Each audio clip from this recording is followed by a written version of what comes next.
I mean, when you look at the actions your office investigated when it comes to Dr. Farley, former Dr. Farley, do you feel like it exposes a gap in Oregon's law? Of course it does, yes. And that was the research that my prosecutors came up with as well.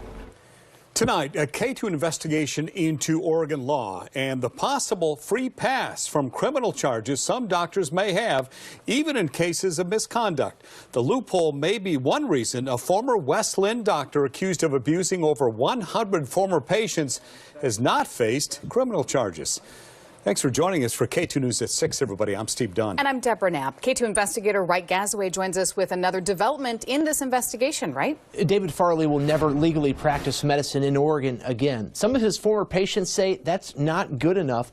They want him in prison. However, the Clackamas County District Attorney says state law prevents that. I can't go to bed at night knowing that he is out there. Nicole Snow, Katie Medley, and Lisa Pratt still find it hard to believe their former doctor, David Farley, does not face criminal charges For chronic neuropathic pain. This is video of Farley from an unrelated story KATU did in 2016. There's a pattern, and so I don't understand why they don't want to be on the right side of history here. You believe people, you help women, you don't just let doctors get a free pass because they're a doctor. The Oregon Medical Board revoked Farley's medical license in 2020. It found Farley took nude pictures of minor patients and told parents those pictures were for a medical study. The medical board called that study unethical. Farley says he got consent but could never provide proof to the medical board. The board also found at least 3 cases of Farley performing unnecessary pelvic exams and pap smears on minor patients. Farley agreed to a lifetime ban from practicing medicine in Oregon. Despite those findings, a Clackamas County grand jury declined criminal charges in September 2022. The medical board's findings detail misconduct involving minor patients. These women say he did many of the same things to them. They say they took Farley's word that those procedures were necessary. What's so hard to me is when you go into an office like that to somebody who's trusted in a community like a doctor, somebody who's such a high-standing position, you trust them, right? We're going in, you don't ever expect to be abused. There's a huge layer of implicit trust there when you walk into a doctor's office. I was lied to. I was lied to about my needing to even be in an appointment during which I was sexually assaulted.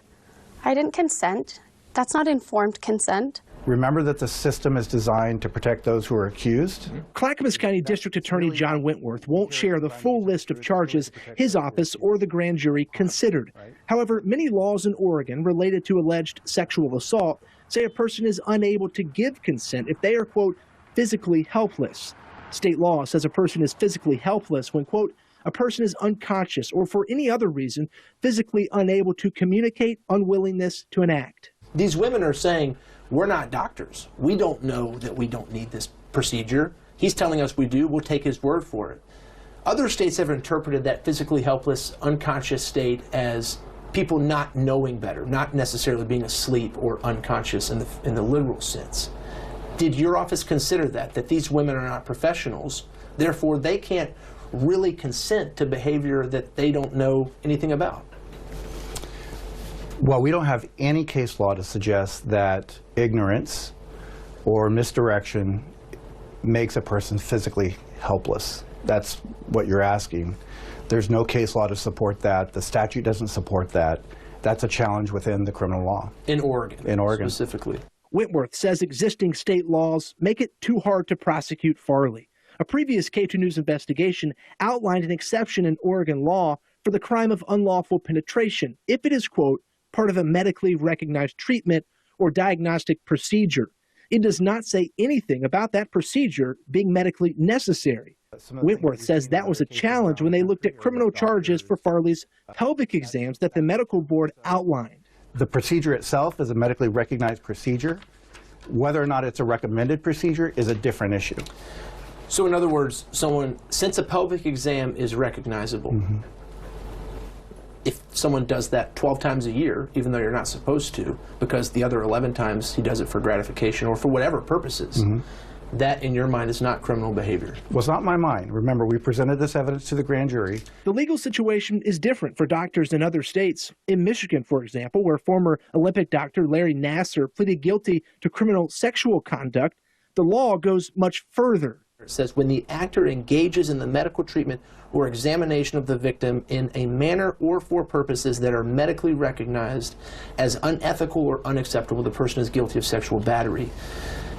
Would you like to see Oregon Code be that explicit for prosecutors? That would have made this case much easier. Similarly, California law criminalizes actions by a doctor if doctors lie to their patients about a procedure being necessary. I read that law to Wentworth. Any person who touches an intimate part of another person for the purpose of sexual arousal, sexual gratification, or sexual abuse, and the victim is at the time unconscious of the nature of the act because the perpetrator fraudulently represented that the touching served a professional purpose, is guilty of sexual battery.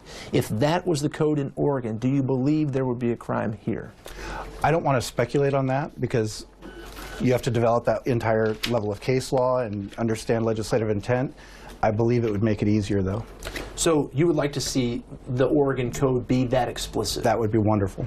I mean, when you look at the actions your office investigated when it comes to Dr. Farley, former Dr. Farley, do you feel like it exposes a gap in Oregon's law? Of course it does, yes. And that was the research that my prosecutors came up with as well. It's up to the Oregon legislature to more clearly define the law and close the gap Wentworth points to.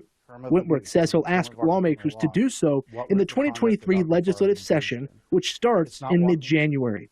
If it happened to us, it's going to happen to anyone. However, some of Farley's former patients and their attorneys say the facts warrant criminal charges now under current Oregon law. They want Attorney General Ellen Rosenblum to take the case on. We know it's really hard for the Attorney General to take this on. It's really difficult. And the Department of Justice, but it's so important. It's so important. And we know that they can do it. Every time that we have a chance to really explain the things that Farley did, people are very confused why the police didn't take action.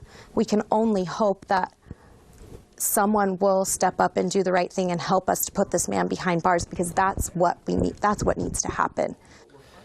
The Attorney General's office says it is still reviewing that request. Her office has not made a decision. Wentworth says he will reopen the case if more evidence is presented. So, what does Dr. Farley have to say about the women's accusations? I reached out to David Farley's attorney of record on numerous occasions via email and phone. We have yet to hear back. The only response so far in a civil lawsuit against him is a request by his attorneys to delay that case until the criminal investigation was over. Deb.